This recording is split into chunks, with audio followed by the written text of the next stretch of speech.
A paz do Senhor, amigos e irmãos, eu agradeço a Deus pela oportunidade de estar aqui com vocês mais uma vez, para nós estudarmos, para nós refletirmos sobre mais uma lição da nossa querida revista, editada e produzida pela CPAD, em parceria com o pastor Douglas Batista. Nós estamos estudando, amados irmãos, o tema nesse trimestre, nesse segundo trimestre de 2020, a Igreja eleita, redimida pelo sangue de Cristo e selada com o Espírito Santo da promessa. Amados, nós estamos hoje na lição de número 11, estamos quase aí finalizando a nossa revista.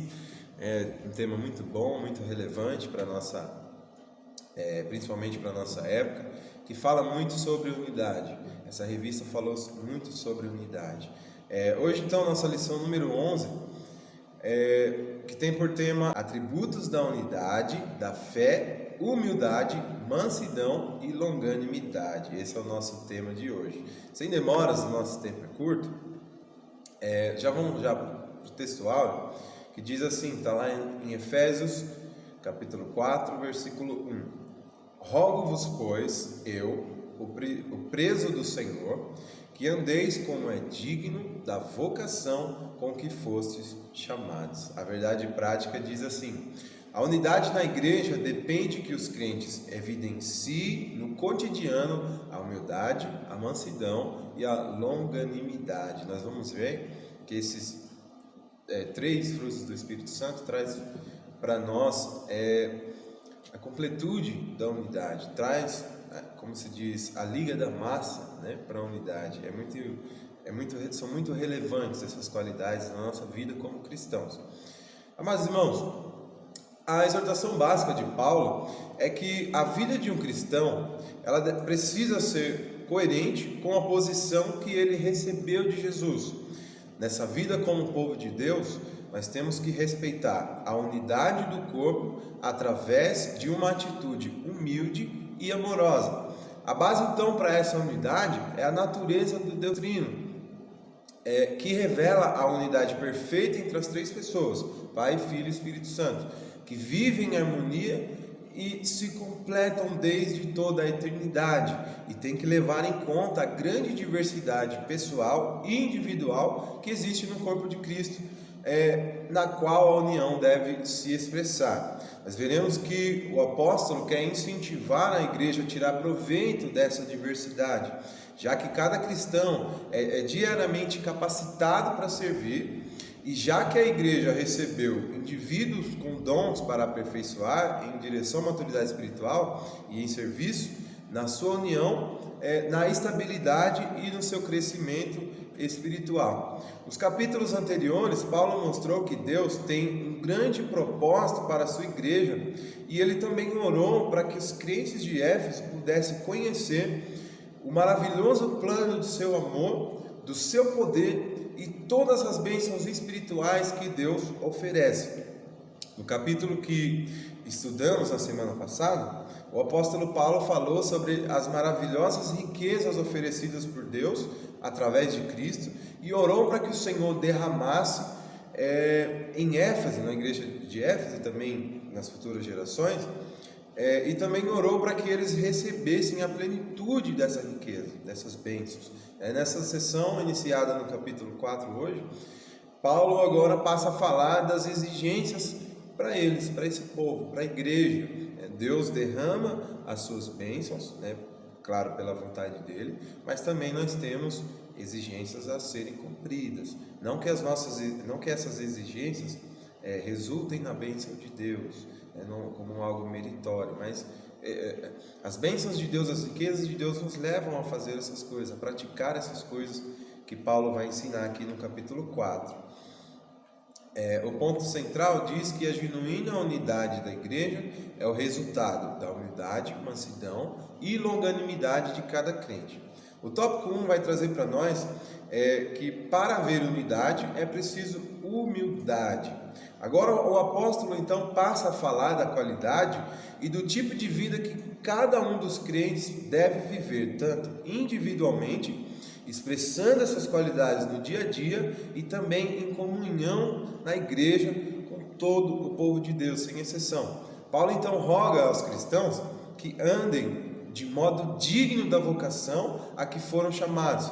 Reparem bem que rogar é bem mais do que pedir. Rogar é pedir insistentemente, é suplicar, e também serve como uma forma de exortação e aviso, como se Paulo estivesse tentando dizer e avisar, né, que as suas vidas dependessem daquilo que eles tinham que praticar. O verbo-chave aqui nessa passagem é andar, que vem do grego peripatel. Paulo usa esse mesmo verbo lá no capítulo 2 de Efésios, versículo 2 e 3, quando ele diz que eles antes andaram, ou seja, esse verbo, peripatel, andaram em conformidade com o padrão mundano e conforme a vontade de Satanás. E por isso eles eram levados a seguir as inclinações do seu coração, as inclinações da sua natureza carnal, sendo então até considerados filhos da ira de Deus. Essa era a nossa condição antes de sermos regenerados pelo Espírito Santo. Nós andávamos segundo as inclinações do nosso coração e por conta disso nós éramos alvo da ira do Senhor. Agora, depois, pós-regenerados, né, como filhos de Deus, como ele mesmo diz lá em Efésios 2,6, assentados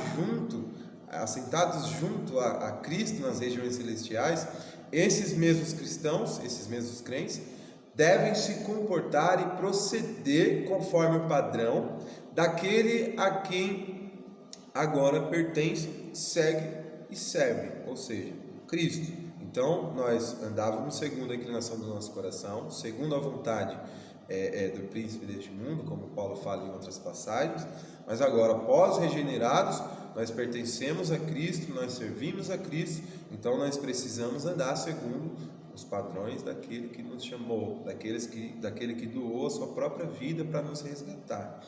Devemos lembrar sempre que o dia a dia nas nossas vidas é das duas uma: ou vai honrar o nome da pessoa de Cristo, ou vai desonrar Ele. Por isso é que nós devemos viver de acordo com o nosso chamado, de acordo com a nossa vocação em Cristo. Vamos lá? Falar um pouquinho sobre a humildade. O pensamento grego da época acreditava que humildade era um sinônimo de fraqueza, já que para eles o seu padrão cultural, o seu nível cultural era totalmente superior aos demais povos. Todo mundo sabe que a Grécia Antiga é a mãe da filosofia, das artes.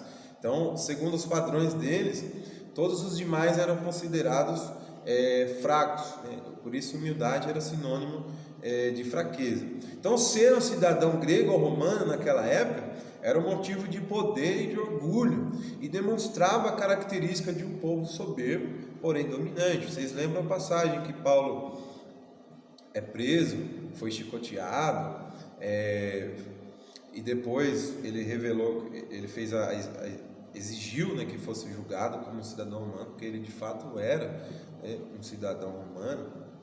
Vocês viram que logo os responsáveis pela prisão dele já ficaram com medo, né? Poxa, olha o que a gente fez com o cidadão romano.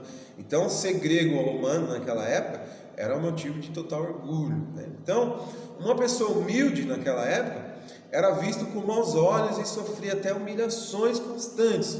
Podemos imaginar o porquê disso se a gente analisar a palavra que deu origem a esse termo.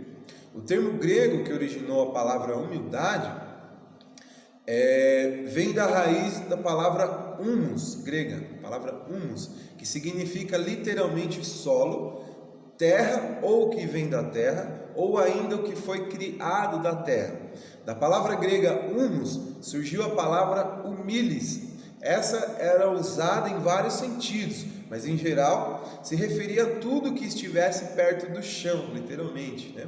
Ou tudo que tinha baixa estatura. Podiam ser animais, podiam ser plantas, podiam ser pessoas ou qualquer objeto, né? Qualquer tipo de objeto.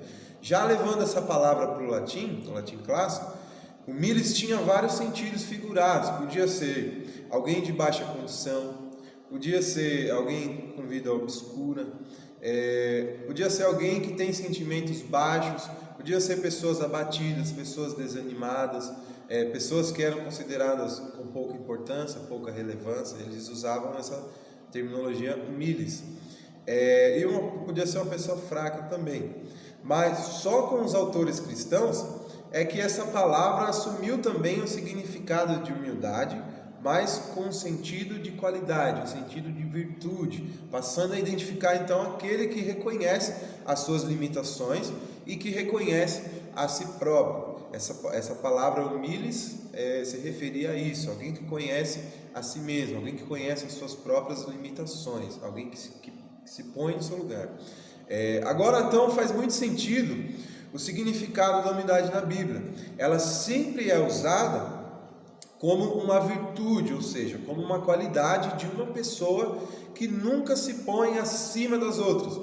Ela está sempre com os pés no chão, nunca se eleva como uma pessoa soberba e orgulhosa. Por isso a expressão maior de humildade é exatamente a pessoa de Cristo, que sendo Deus, se humilhou ao mais baixo nível, que somos nós, o nível humano, somente para nos reconciliar com o Pai. O sacrifício de Cristo se resume a isso, reconciliação, reconciliação entre nós, o Pai, e entre nós e os homens também.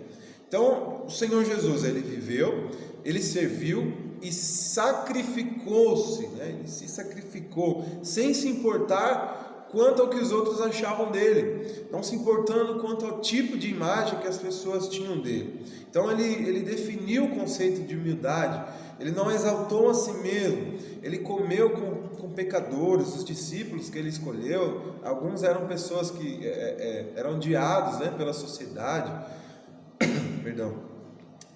pessoas que viviam à margem da sociedade. Ele lavou os pés de seus discípulos, e muitas outras coisas que expressaram a humildade de Cristo. Ele fez todas essas coisas. Irmãos, sinceramente eu acredito que não exista um texto bíblico melhor do que Filipenses 2. Filipenses 2, irmãos, de versículo 5 a 8. Eu sempre me emociono quando eu leio essa passagem, que diz: que seja a atitude de vocês a mesma de Cristo Jesus, que embora sendo Deus, não considerou que o ser igual a Deus era algo que devia apegar-se, mas esvaziou-se a si mesmo, vindo a ser servo, tornando-se semelhante a homens e sendo encontrado em forma humana, humilhou-se a si mesmo e foi obediente até a morte, e morte de cruz. Esse texto mostra então de forma clara o que é a verdadeira humildade. É o dom de negar a si mesmo, de negar as suas próprias necessidades, de se colocar no lugar dos outros, é você vestir exatamente o calçado do seu próximo. Isso é ser humilde. As pessoas às vezes confundem humildade com uma pessoa de baixa renda, uma pessoa que vive em extrema pobreza, dizem que tal pessoa é humilde. Não. Humildade não tem a ver com situação financeira, humildade tem a ver com caráter. Então há muitas lições e referências bíblicas sobre a humildade. Infelizmente não dá para tratar mais sobre isso, para não estender a aula, e há textos como esse que nós estamos estudando que ensinam que não há forma de vivermos uma unidade como o corpo de Cristo se a humildade não fazer parte do nosso caráter. Lá em 1 Coríntios, no capítulo 12, Paulo está ali ensinando sobre a variedade dos dons, sobre como administrar esses dons, Mas a partir do versículo 12 ele começa a falar um pouco sobre unidade e sobre a diversidade do corpo de Cristo. Irmãos, vocês têm que concordar comigo que não existe forma mais clara de explicar do jeito que ele falou. Se você ler essa passagem, 1 Coríntios capítulo 2, a partir do versículo 12, se você não entendeu o que é a unidade, irmãos, pode voltar para a escola dominical da classe das crianças, porque pode voltar para o leite, como diz Paulo. Ele diz assim, por exemplo, no versículo 21, ele fala assim: e o olho não pode dizer à mão, não tenho necessidade de ti, e nem ainda a cabeça pode falar para os pés, eu não tenho necessidade de vós. Um pouco mais para frente, se vocês acompanharem aí, é importante inclusive que vocês acompanhem com a Bíblia, para vocês verem, comprovarem as palavras que eu estou dizendo para vocês. Isso é muito importante. Então, um pouquinho mais para frente, aí no versículo 25 e 26, ele diz assim: mas Deus assim formou o corpo, dando muito mais honra ao que tinha falta dela, para que não haja divisão no corpo, mas que os membros tenham igual cuidado uns dos outros. Olha aí, irmãos. De maneira que, se um membro padece, todos os membros padecem com ele. E se um membro é honrado, todos os membros se regozijam com ele. Então isso ensina, irmãos, com clareza, que um servo de Deus não pode julgar-se acima dos outros, como Paulo disse aqui na referência que nós lemos. Um olho não pode olhar para a mão e falar: não preciso de você, né? Ou a cabeça se elevar, né? E olhar para os pés e dizer: eu não preciso de você. Da mesma forma é a unidade cristã, a unidade na igreja. Todos nós somos necessários, todos nós somos relativamente importantes. E vocês viram como Paulo descreveu aqui: quando um sofre, os outros sofrem junto, porque são pessoas comuns que estão vivendo de acordo, estão vivendo em unidade. Por isso, a humildade expressa exatamente isso: é você negar as suas próprias necessidades e colocar as necessidades do seu próximo em primeiro lugar. Não estou dizendo que você vai esquecer de si mesmo, não. Mas não você se impor, achar que só você está certo, só você é importante, como por exemplo os gregos e os romanos que eu citei. O tópico 2 vai trazer para nós que para haver unidade é preciso um outro atributo, uma outra qualidade, uma outra virtude.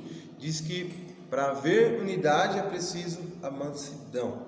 Irmãos, para falar de mansidão, eu acredito que não exista um exemplo maior do que o próprio Senhor Jesus. Eu gosto muito da passagem em Mateus 26:51, quando Pedro corta a orelha do soldado. A resposta de Jesus àquela atitude de Pedro expressa de forma muito clara o que é a mansidão. Acompanhe aí comigo na sua Bíblia, o capítulo 26 de Mateus, versículo 53. Jesus ele diz assim: você acha que eu não posso pedir ao meu Pai, e Ele não colocaria imediatamente à minha disposição mais de 12 legiões de anjos? Olha a resposta tremenda de Jesus, irmãos. Então Jesus, naquela situação, ele tinha nas mãos todo o poder para se defender de qualquer ameaça. Porém, ele decidiu entregar-se de forma pacífica e voluntária. Jesus não causou guerra, Jesus não causou conflito, ele somente entregou-se de boa vontade. Da mesma forma, quando ele foi julgado por Pilatos fazendo algumas perguntas para ele: você é o rei dos judeus, o que foi que você fez? E ele calado, e ele respondendo de forma humilde, de forma mansa. Então, essa resposta de Jesus expressa exatamente o que é a mansidão. A gente vai ver aí mais detalhes agora. No Antigo e Novo Testamento, é isso que a palavra mansidão expressa. No Antigo Testamento, a palavra mansidão traz o hebraico anawá. Eu não sou perito em hebraico, nem grego, mas pretendo ser um dia, e aconselho que vocês estudem, nem que for o básico. Eu não sei se o W tem o som de U ou se tem o som de V no hebraico. Aqui anawá ou anavá pode ser também. Esse termo então vem de uma raiz que significa basicamente inclinar-se, estar curvado, né, e condescender no sentido de submissão. Por isso traz a ideia principalmente de ser submisso ou ser despretensioso. O uso desse substantivo então no Antigo Testamento transmite o conceito de uma submissão paciente e junta a palavra humildade, né? Encurvar-se, inclinar-se, exatamente mansidão, exatamente humildade. Vocês veem como esses dois atributos estão entrelaçados, né? Um exemplo de um personagem bíblico que demonstrou mansidão, por exemplo, foi Moisés. O comentarista também usa o exemplo de Moisés na revista. Lá na passagem de Números, no capítulo 12, versículo de 1 a 3, quando Moisés suportou um ataque, uma afronta pessoal, afrontaram Moisés, criticaram ele pessoalmente, e ele aceitou aquilo sem recriminação, sem demonstrar ressentimento, sem retribuir. No Novo Testamento, então, a palavra mansidão também traz alguns termos gregos, dos quais nós podemos citar praotes e o adjetivo praos. O significado desses termos é o de ser suave, de ser meigo, de ser paciente, e se refere a uma atitude interior que se revela por meio de ações externas que expressam gentileza, né? Ou seja, está bem ligado também à cortesia, à consideração pelo próximo e também à modéstia. Quando essa palavra é aplicada no Novo Testamento, essa palavra mansidão indica especialmente uma atitude de completa submissão a Deus. Por exemplo, lá no capítulo 1 de Tiago, no versículo 21, diz assim: portanto, livrem-se de toda a impureza moral e da maldade que prevalece, e aceitem humildemente a palavra implantada em vocês, a qual é poderosa para salvá-lo. Então, o mesmo apóstolo Paulo que escreveu em Efésios, onde nós estamos estudando, ele menciona também essa palavra mansidão, lá em Gálatas, capítulo 5, como sendo um dos frutos do Espírito Santo. E isso ensina que a verdadeira mansidão, ela não provém da nossa natureza humana, mas é uma virtude que só é gerada pelo Espírito Santo. Eu não posso ser manso por mim mesmo, se o Espírito Santo não vir e criar esse atributo no meu coração. Eu não posso, pela minha natureza. Então, no contexto de Gálatas 5, nós percebemos que a mansidão, juntamente com as outras virtudes do Espírito Santo, focam principalmente a maneira a qual nós tratamos o nosso próximo. É totalmente opostos aos frutos da carne, que são, por exemplo, inimizade, discórdia, né, ciúme, dissensão, explosões de ira, né, são características exatamente das obras da carne. Algumas pessoas identificam mansidão como um tipo de fraqueza. As pessoas acham que se você não responder, você está sendo fraco, né? Fulano te humilhou, você não respondeu, você foi manso. Fulano fez isso e você não fez nada. Mas não, mansidão é uma qualidade. O significado dessa palavra expressa exatamente o contrário. A mansidão, então, é uma qualidade que capacita alguém a controlar a força, a sua própria força, tanto física como força interna, força emocional, né, e aplicá-la de forma correta. Isso também pode ser chamado de inteligência emocional. É você saber administrar as suas emoções. Então, mansidão é a característica daquele que é pacífico, que é brando e que possui moderações, né, tanto nas suas atitudes quanto também nas suas palavras. Então, ser manso é totalmente o oposto de uma pessoa agressiva e rude. Muitos de nós, inclusive dentro da igreja, tem essas explosões de ira, esses ataques de fúria. São pessoas que não conseguem controlar as suas emoções, não conseguem controlar as suas palavras, as suas atitudes. Isso é exatamente o contrário de uma pessoa mansa.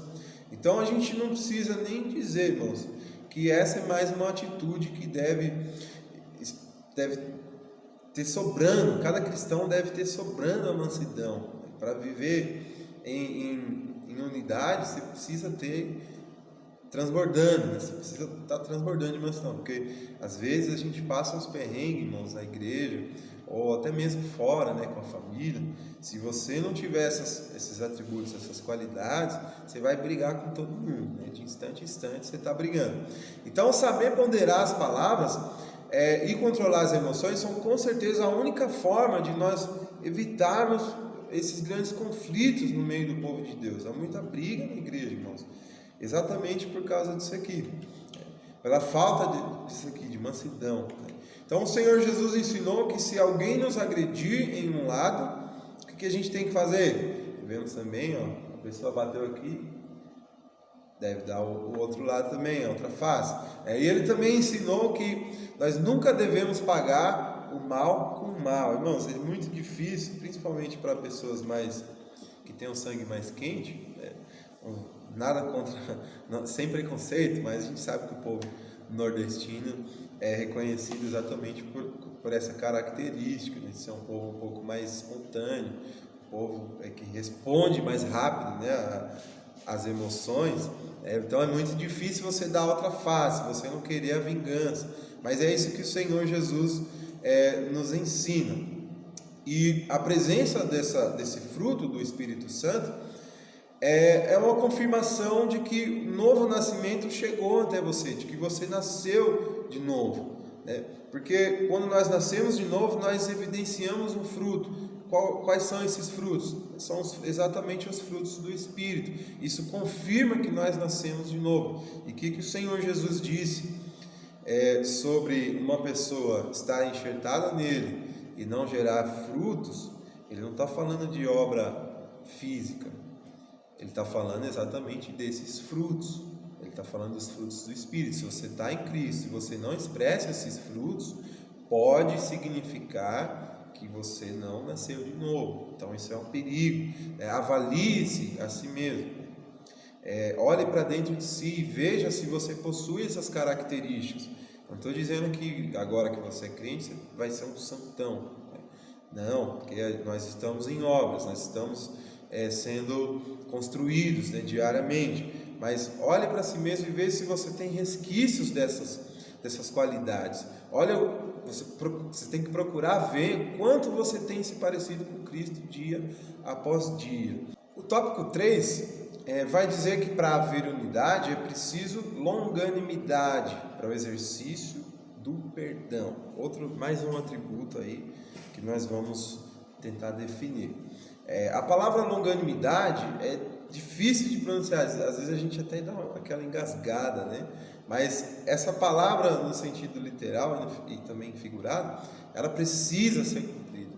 A nossa longanimidade precisa ser grande, precisa ser longa, porque é um dos atributos também mais difíceis de nós praticarmos. No idioma em que o apóstolo Paulo escreve, que é o grego koiné, longanimidade então é a tradução da palavra macrotúmia, em que macros é grande ou longo e tumos significa paixão, sentimento. Significa então ser equilibrado em vez de ter o pavio curto. É ser como Deus, que é tardio em irar-se.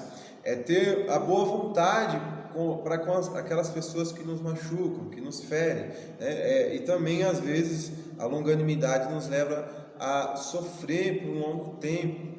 Quando nós estamos vendo coisas erradas, sabe? Quando está nessa situação, você está vendo coisa errada, mas você precisa ser longânimo. Você não pode se irar, você não pode enraivecer, você não pode explodir. Então isso muitas vezes leva a gente ao sofrimento. Na mente de Jesus, lá em Mateus capítulo 5, versículo 43 até o 45, ser longânimo é não retaliar, é não responder da mesma forma, da mesma altura, né? É não vingar a ofensa, é amar os inimigos, né? Que são aquelas pessoas que nos fazem mal, é andar o segundo quilômetro, sabe, daquele que Jesus falou. Se o seu teu inimigo te chama para andar 1 quilômetro, anda com ele 2, né? Isso é longânimo. Ser longânimo é exatamente isso. E essa palavra no Antigo Testamento, ela é muito frequentemente usada para falar de Deus, é atribuída a Deus, por sua capacidade de reter, de segurar, de conter a sua própria indignação diante da provocação humana, da provocação do homem. Assim como no Antigo Testamento, a longanimidade então também aparece no Novo Testamento como uma das qualidades de Deus. Por exemplo, lá em Romanos 9, 21, capítulo 9, versículo 21 ao 22, Paulo enfatiza a paciência de Deus para com as pessoas incrédulas, que não deram crédito, né, a sua pessoa, a sua revelação. Ele diz assim: o oleiro não tem o direito de fazer do mesmo barro um vaso para fins nobres e outro para uso desonroso? E se Deus, querendo mostrar a sua ira e tornar conhecido o seu poder, suportou com grande paciência os vasos de sua ira, preparado para a sua destruição? Olha aí a seriedade disso aí, irmãos. Então o nosso pecado provoca a ira de Deus, mas ele não a descarrega sobre nós porque ele já descarregou em Cristo. Quando nós recebemos a Cristo como nosso único e suficiente Salvador, a ira de Deus, a justiça de Deus que seria imputada sobre nós, seria derramada sobre nós, é então derramada sobre Cristo. E é bem diferente, irmãos, daqueles discípulos de Jesus que são citados lá em Lucas 9, versículos 51 a 56, que esse episódio é muito engraçado, irmãos. Eu não sei se é certo achar graça disso, mas é um pouco engraçado até.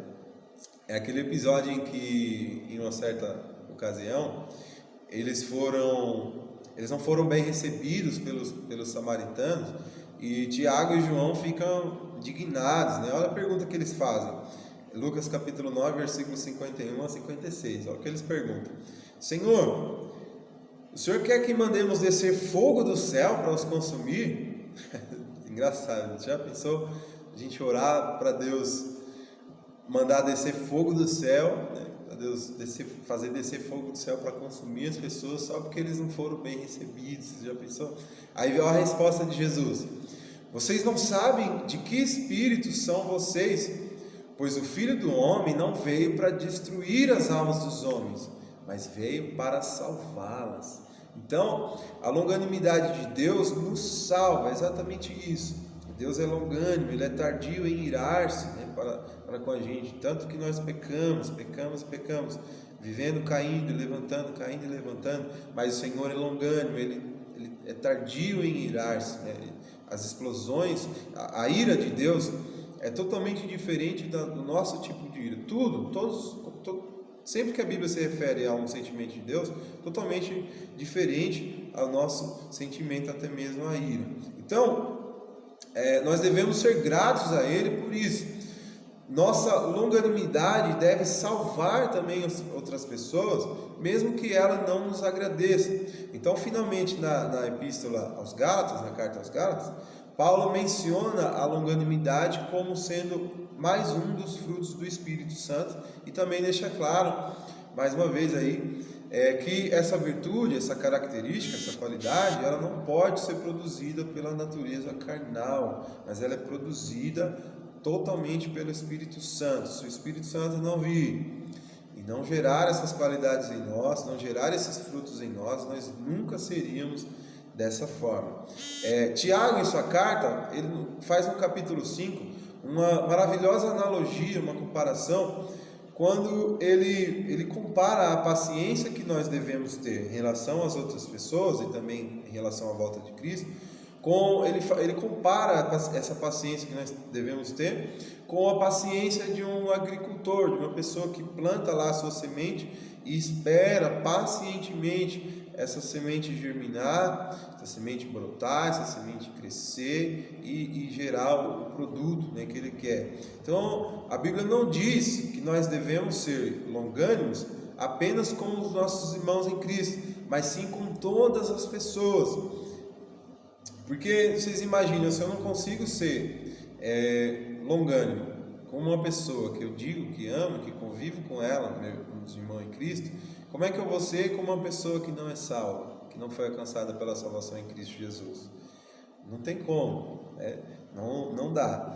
Então, para que a longanimidade seja presente na nossa vida, nós devemos enxergar que todas as pessoas, sem exceção, são importantes para Deus, e que todos necessitamos de amor e de perdão, e que muito mais o Senhor suportou de nós.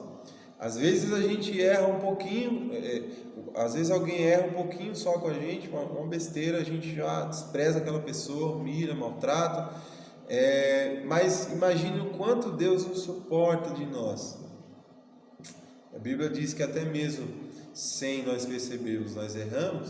Imagina quanto pecado a gente não comete no decorrer do dia, quantas afrontas à santidade de Deus a gente não comete ao longo de um dia. Então, se o Senhor suporta com longanimidade as nossas fraquezas, nossas falhas, por que não nós não devemos ser iguais a Ele e suportar também as fraquezas das pessoas, né? As más atitudes das pessoas? Então, Isso tudo somente é possível, irmãos, para quem vive uma vida cheia do Espírito Santo de Deus. A longanimidade, então, prova o nosso amor uns para com os outros e estabelece a perfeita unidade. Por isso que Paulo escreve no capítulo 4 de Efésios, de 1 a 3, que nós já lemos, que ele diz que rogo-vos, pois eu, preso no Senhor, que andeis como é digno da vocação com que fostes chamados, com toda a humildade e mansidão, com longanimidade, suportando-vos uns aos outros em amor, procurando guardar a unidade do Espírito pelo vínculo da paz. Então, queridos irmãos, ore, peça para que o Espírito Santo crie em você esses frutos, essas qualidades, para que o Espírito Santo crie em você esses atributos, essas qualidades. Examine-se, como a leitura de Santa Ceia, que nós sempre lemos, todos mensalmente, lá em 1 Coríntios, no capítulo 11, versículo 23 ao 32, quando Paulo diz: examine-se, pois, o homem a si mesmo. Essa autoexaminação, ela deve ser constante nas nossas vidas. Todos os dias nós temos que olhar para dentro de nós mesmos e vermos o quanto nós estamos mais parecidos com Cristo. Há pessoas que, ao contrário, a cada dia elas se parecem menos com Jesus. Pessoas que já aceitaram Cristo, pessoas que vivem na igreja. Mas não, a nossa meta, a nossa missão é a cada dia parecermos mais com o Senhor Jesus Cristo. Então olhe para dentro de si. De repente o problema que você está enfrentando aí na unidade, na igreja ou no lar, ou em qualquer outra área, em qualquer outro ambiente, de repente esse problema está em si mesmo, está em você mesmo, não está na outra pessoa. De repente é você que não está conseguindo suportar aquilo, sendo que você pode resolver de uma forma bem fácil. Então olhe para dentro de si mesmo, amém? Mas Deus abençoe a vida de vocês. Vamos orar para nós encerrarmos. Peço perdão, eu não orei no começo, mas nós oraremos agora em nome do Senhor Jesus. Soberano Deus, eterno Pai, oramos a Ti humildemente, Senhor, pedindo para que o Senhor sonde os nossos corações, para que o Senhor examine, Senhor, a nossa alma, e que o Senhor possa criar em nós tudo aquilo que nos falta, Senhor. Meu Deus, todas essas qualidades, todos esses atributos, que o Senhor possa a cada dia criá-los dentro do nosso coração. Meu Deus amado, crie em nós um coração justo, crie em nós um coração reto, que o Senhor faça com que a cada dia nós pareçamos mais com o Senhor Jesus Cristo e possamos então viver em paz, em completa harmonia, na unidade que é chamada a Tua igreja, o Teu corpo, Senhor.